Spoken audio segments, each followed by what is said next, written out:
Мен 5 күндүк кезинде кыз багып алгам, кайсы жакка барбайын ушул сөз болот. Силерге мээрими жок болот. Төрөгөн ата энесине кетет, махрам эмес.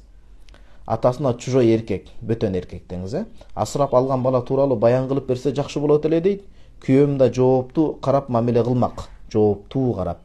Эку баккан кызың деле сөздү угуп, баккан кызың деген сөздү угуп бара-барда элден чыга турган болдум дейт. Москвадабыз, дайым аалымдар келген жакка барам, бирок ошол жоопту укпастан кайтып келем дейт. Мындай баккан кыз мээримсиз болот, таштап кетип калат деген сөз эмес, ал тарбиядан.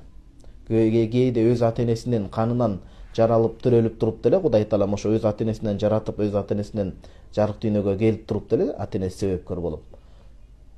Бирок тарбиясы тайкы болгондор канча, Кудай сактасын. Таалими начар болгон, бейсабат болгондор канча.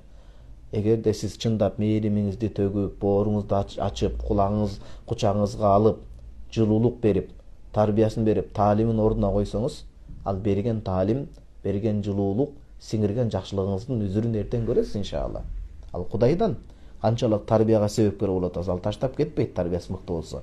Бул бир. Экинчи, намахрам болуп калабы. Намахрам деген түшүнүк, махрам эмес деген мындайча айтканда жат кыз болуп калып атпайбы? Бойго жеткенде ал жоолук салыныш керек. Өгөй атасынын астында башка. Эгерде сиз 5 күндүк таап алдым дедиңиз. Эгерде сиз 2 жашка чейин, 2,5 жашка чейин эмизип койсоңуз, же сиздин эжеңиз, же сиздин сиңдиңиз, жакын адамдарыңыз эмизип койсо, сиздерге махрам болуп калат. Сиз эмизгенсиз, же эжеңиз же сиңдиңиз эмизсе, ал учурда махрам болот сүт жагынан. Ал учурда баягы атасы эле жаман болуп чыкпаса, ал учурда өзүнүн кызындай, сүт кызындай мамиле кылынат. Сүт кызындай мамиле кылынат. Ал учурда деле албетте жоолук салынып эметип жүрүш керек, бирок баягы махрам болот да, сүт жагынан махрам болуп калат. Ошон үчүн сиздин жообуңуз ушундай. Жок, балаңызды, кызыңызды эч ким чамбайт, тарбияңызды бериңиз. Тескерисинче ошол жетимди багып алуу, муктаж адамдарды багып алуу, бул шариятыбызда сообу чоң. Пайгамбарыбыз саллаллаху алейхи ва саллям айтат: "Ана ва кафилул ятим кахатайн", имам Абу Дауд риwayat кылган хадисте.